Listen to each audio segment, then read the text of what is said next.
விக்கிரவாண்டி மாநாட்டில் பேசினெல்லாம் காற்றுல போயிருங்கிற நம்பிக்கையில் தான் இப்போ பொய் செய்தியை பரப்பிட்டு இருக்கிறாங்க. அந்த மாநாட்டில் என்ன பேசினாரோ அதுலேருந்து மாறுபட்டு இங்கே பேசினாலே நம்பகத்தன்மையற்ற தலைவர், பச்சைவந்தி தலைவர்னு மாட்டிக்குவார். அவர் சர்க்கார் படத்தில் இலவச பொருட்கள்லாம் தூக்கி எறிஞ்சு தீயில விட்டு மாதிரிலாம் காட்சிகள் வச்சாரு. அதைத்தான் நான் சொன்னேன்.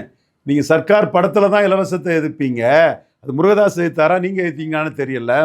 எடப்பாடி கூட கூட்டணி போகிறதுக்காக இலவசத்துக்கு ஆதரவாக பேசுகிறீங்கன்னு நான் பல வீடியோவில் பேசியிருக்கிறேன்.